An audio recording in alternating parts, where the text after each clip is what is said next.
Good morning, church family. Today in our readings through the Gospel of Luke, we're going to continue on in Luke chapter 19, starting in verse 45. It reads, "When Jesus entered the temple courts, he began to drive out those who were selling.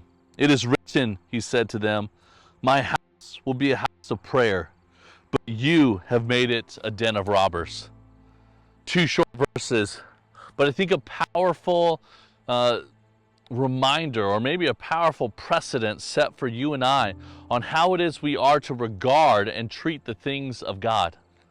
You know, what was happening at this point in time is that in the temple, as people were coming to bring their sacrifices and their offerings and their gifts before the Lord, it had been seen and taken notice by individuals. This was a great way to meet a need and to make a little money in the process. And so it happened at that point in time was that maybe those who had traveled from long distances, or they were able to purchase their offerings to God there at the temple.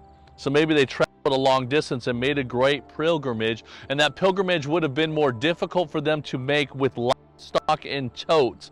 And so some came and they just purchased what they needed there at the temple. And maybe originally that started with the best intention and meeting the needs of this unique need that was there present at the temple.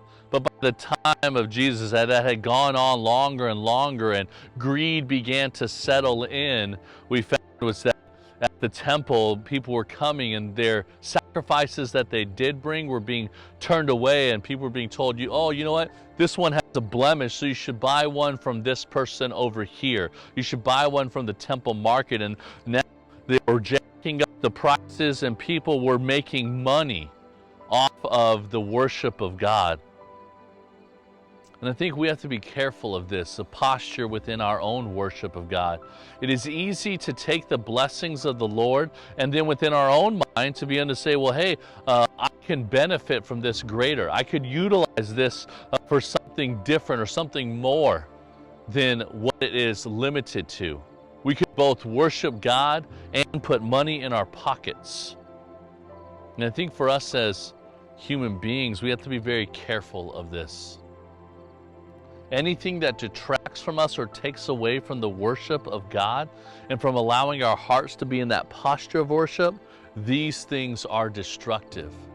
They begin to take the place of God. They begin to diminish the role of God in our lives.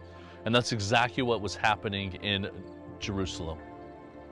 And now suddenly the worship of God had been intertangled and intermixed and confused with the politics and the money exchange. And now no longer was it about bringing people before the Lord, but it was about making sure that the people who came before the Lord first lined our pockets. And those individuals, now their worship of God was tainted by the fact that they got bamboozled, or they paid more than they wanted to, or that they were told their sacrifice that they had been preparing for God wasn't adequate enough. And all of this deterred and distracted and tainted the worship of God. You know, within our churches, we have to be careful of this, that we don't take away from the posture and position of worshiping God for the sake of our own benefits or the sake of the things that we deem to be important. And so I wonder for us, how pure is our worship of God? Are we keeping the priority on God and our posture and position with Him? Or are we allowing other things to infiltrate in and to take over, or to reach matching and equal precedent in our walk with God? I wonder, maybe a good litmus test for you is when you come to church on Sunday mornings to worship God, where is your heart and focus? What is it that you're most looking forward to? It's not that fellowship with fellow believers isn't a good thing. It's not that coming forward and drinking great coffee isn't a great benefit. No, but if those things take primacy, or they begin to compete with the fact that my heart is ready to come and to worship the Almighty, to sit in His presence, that's why I'm here, then maybe we're allowing things to get out of order.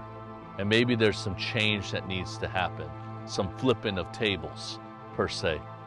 If that's you, Or maybe if you're struggling with this, or if you just want to make sure that your priority's in the safe place, would you comment in the section below? And we'd love to pray with you. We'd love to encourage you.